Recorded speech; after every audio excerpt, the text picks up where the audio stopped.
Assalamualaikum warahmatullahi wabarakatuh. Perkenalkan, nama saya Nisa Andini, NIM 2311056, kelas informatika D. Nah, di sini saya akan menjelaskan OpenCV part 3. Yang pertama itu ada import CV2 yang digunakan untuk pengolahan citra atau image processing.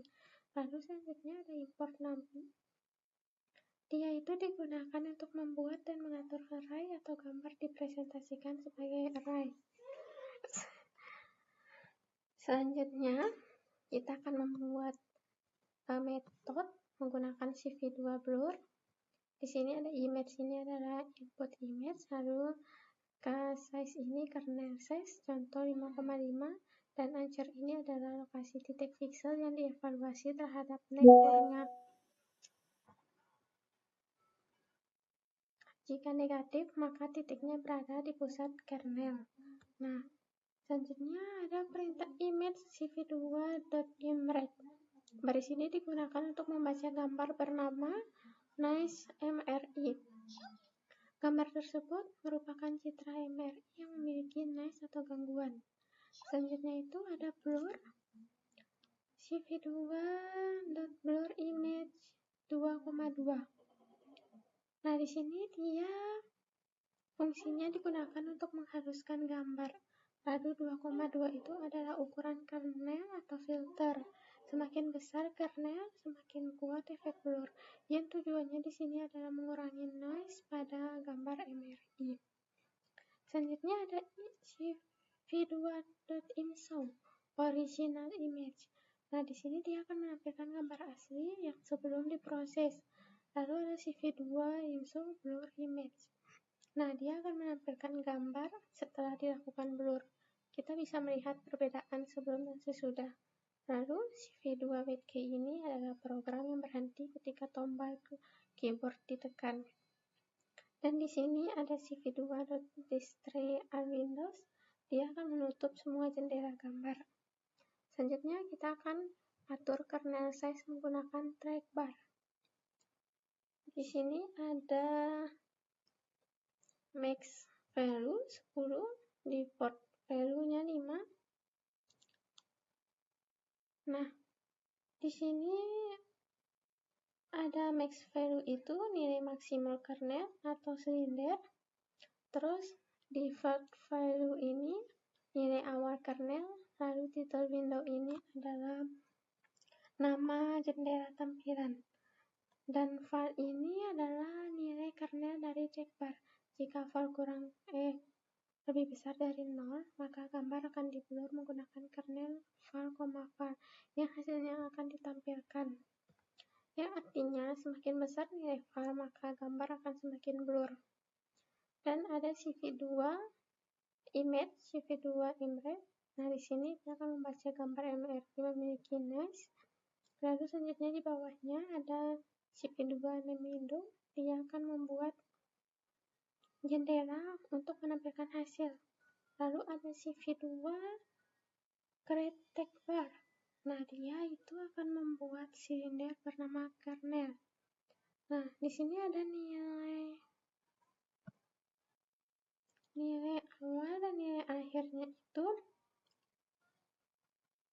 Nilai awalnya itu adalah default value. Lalu nilai maksimumnya itu adalah max value. Setiap perubahan akan memanggil fungsi onTrackbar. Nah, selanjutnya onTrackbar ini akan menampilkan hasil pertama sebelum user messenger silinder.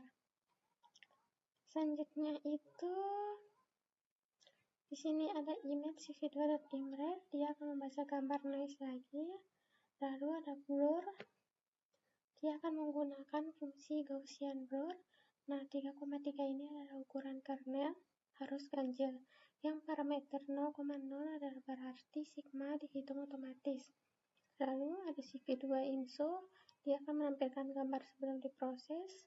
Yang tadi original dan di bawahnya ini adalah blur, yang dimana akan menampilkan gambar setelah Gaussian blur.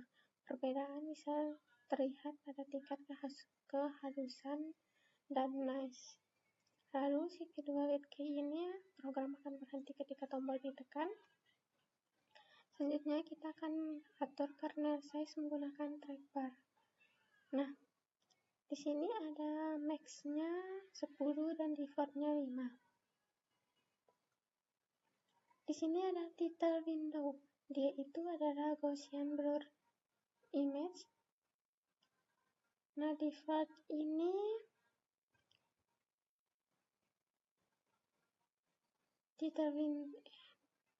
max value itu adalah nilai maksimum kernel, default itu adalah nilai awal kernel, dan title window itu adalah nama window tampilan, dan var itu adalah ukuran kernel. Selanjutnya kita akan membaca citra MRI yang mengandung noise. Nah, selanjutnya kita akan membuat jendela untuk menampilkan hasil. Lalu kita membuat silinder untuk mengatur ukuran kernel. Setiap perubahan akan memanggil fungsi onTrackbar. Nah, onTrackbar itu menampilkan hasil pertama sebelum user menggeser silinder.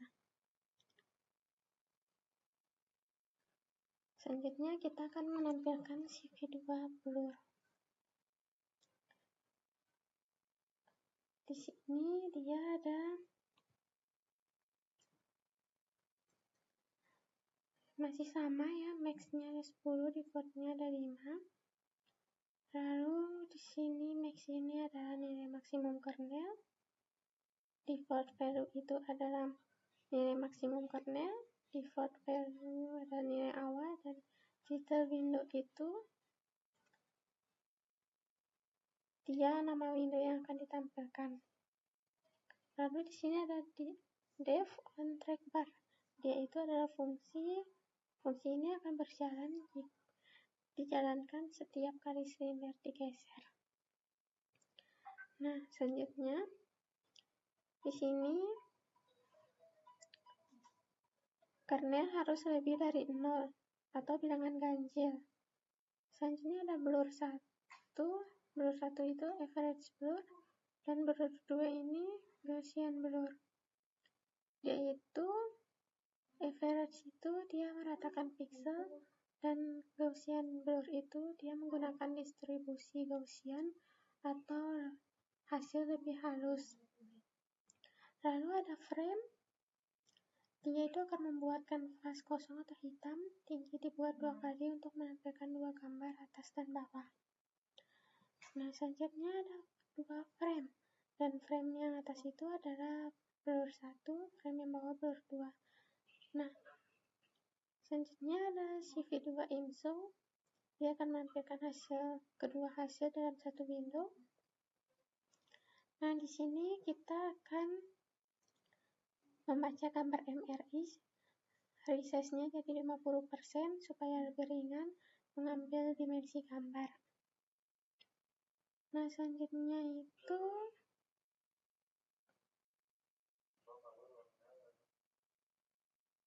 dia akan membuat window dan menampilkan hasil pertama. Dan CV2 wait key ini dia program menunggu input keyboard, dan distro Windows itu menunggu window setelah selesai. Selanjutnya ada image binary scene.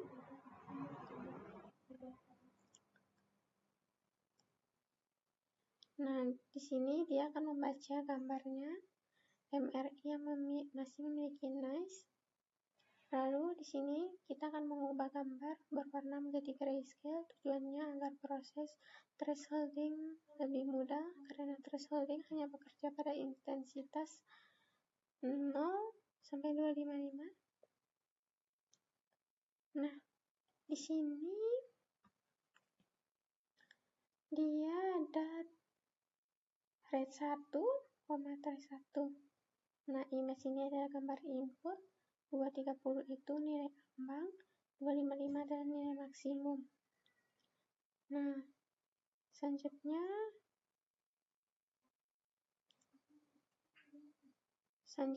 ada di sini ada trace 5 yang menampilkan semua hasil threshold, memudahkan perbandingan antara metode.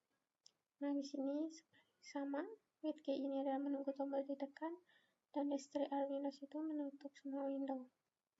Selanjutnya kita akan menambahkan trackbar untuk control file threshold. Nah, di sini ada max value. Max value itu nilai maksimal intensitas 255. Default value itu adalah nilai awal threshold, dan title window itu adalah nama window trackbar. Nah, def on trackbar ini fungsi yang akan dijalankan setiap kali trackbar digeser. Lalu var adalah nilai threshold dari trackbar. Setiap metode menghasilkan output yang berbeda.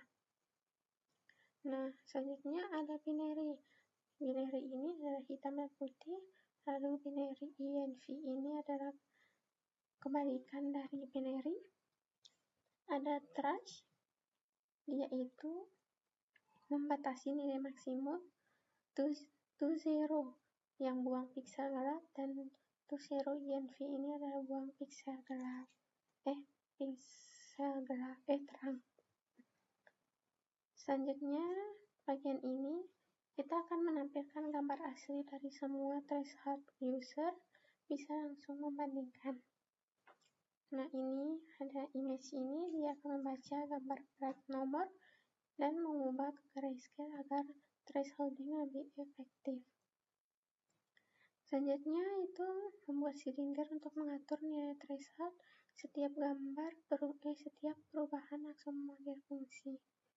Nah, di sini on trackbar default value yang menampilkan hasil awal dengan threshold default. Selanjutnya kita akan combine dalam satu frame.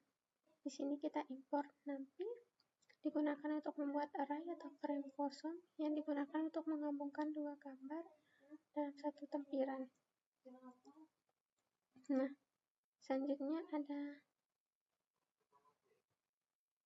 ada max value, nilai maksimum intensitas atau putih. Default value itu nilai awal threshold, dan title window itu adalah nama window. Nah, selanjutnya di sini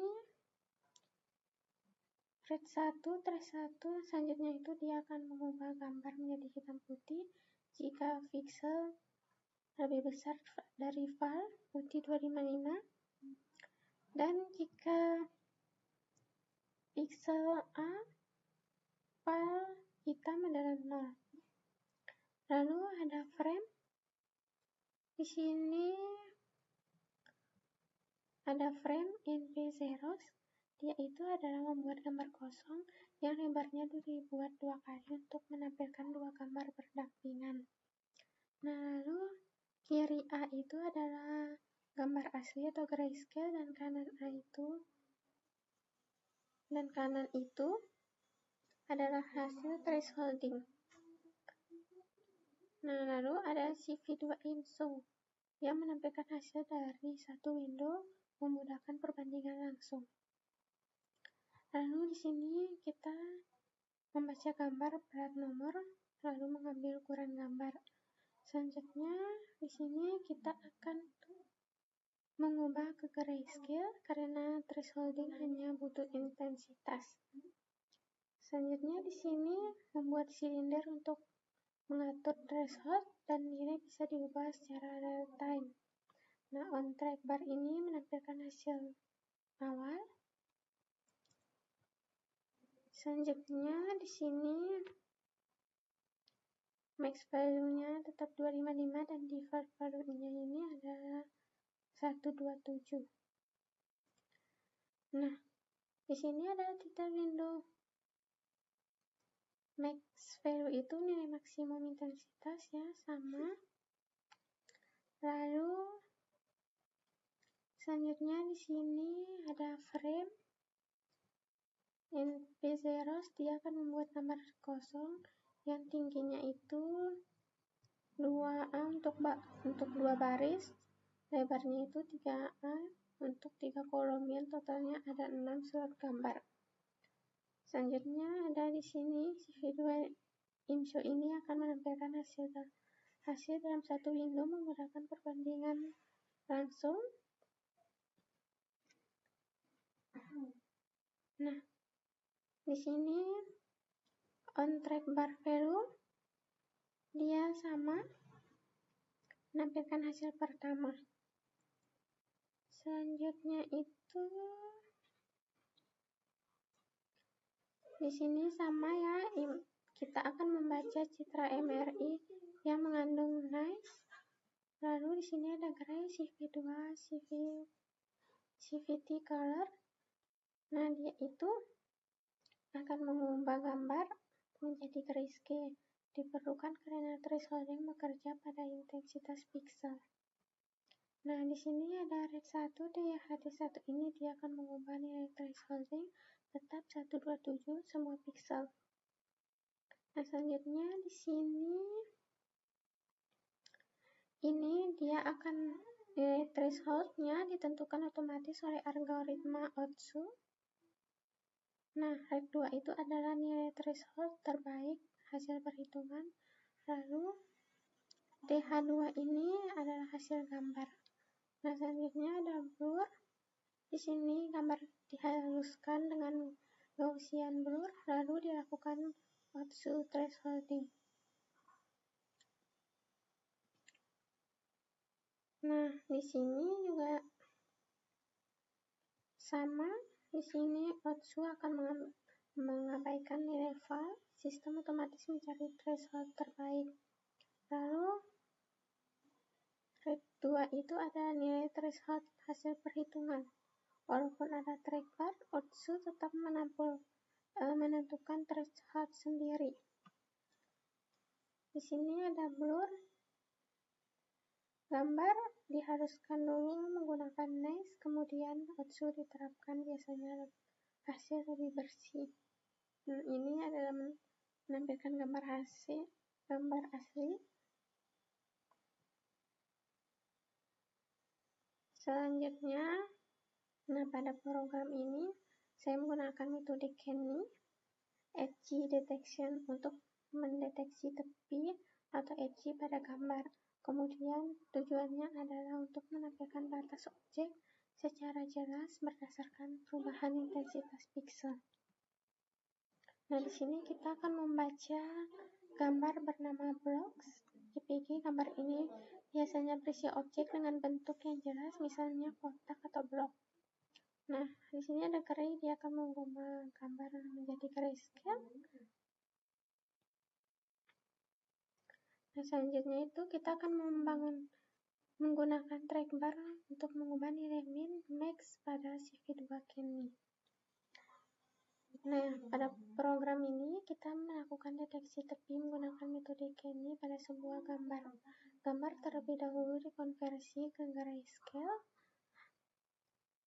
agar proses deteksi lebih efektif. Kemudian saya menggunakan dua parameter, yaitu threshold. Menggunakan threshold, setiap perubahan nilai threshold akan langsung memperbarui hasil deteksi tepi secara real time. Dari hasilnya dapat dilihat bahwa nilai threshold sangat mempengaruhi hasil edge, di mana nilai terlalu rendah akan menghasilkan banyak noise, sedangkan nilai terlalu tinggi dapat menghilangkan detail penting. Nah, selanjutnya di sini ada binary thresholding. Nah, pada program ini kita menggabungkan thresholding dan Kenny edge detection untuk mendeteksi tepi objek. Yang pertama, gambar dikonversi ke grayscale, kemudian dilakukan thresholding untuk mengubah gambar menjadi hitam putih berdasarkan nilai yang diatur melalui trackbar. Hasil threshold tersebut kemudian digunakan sebagai input untuk proses Kenny, sehingga deteksi tepi menjadi lebih fokus pada area tertentu. Nah, yang nantinya output ditampilkan dalam satu frame. Bagian atas adalah hasil thresholding, bagian bawah adalah hasil edge detection. Dari hasil ini dapat dilihat bahwa nilai threshold sangat mempengaruhi hasil edge yang dihasilkan. Baik, itu saja yang dapat saya sampaikan. Terima kasih. Wabillahi taufiq wal hidayah. Assalamualaikum warahmatullahi wabarakatuh.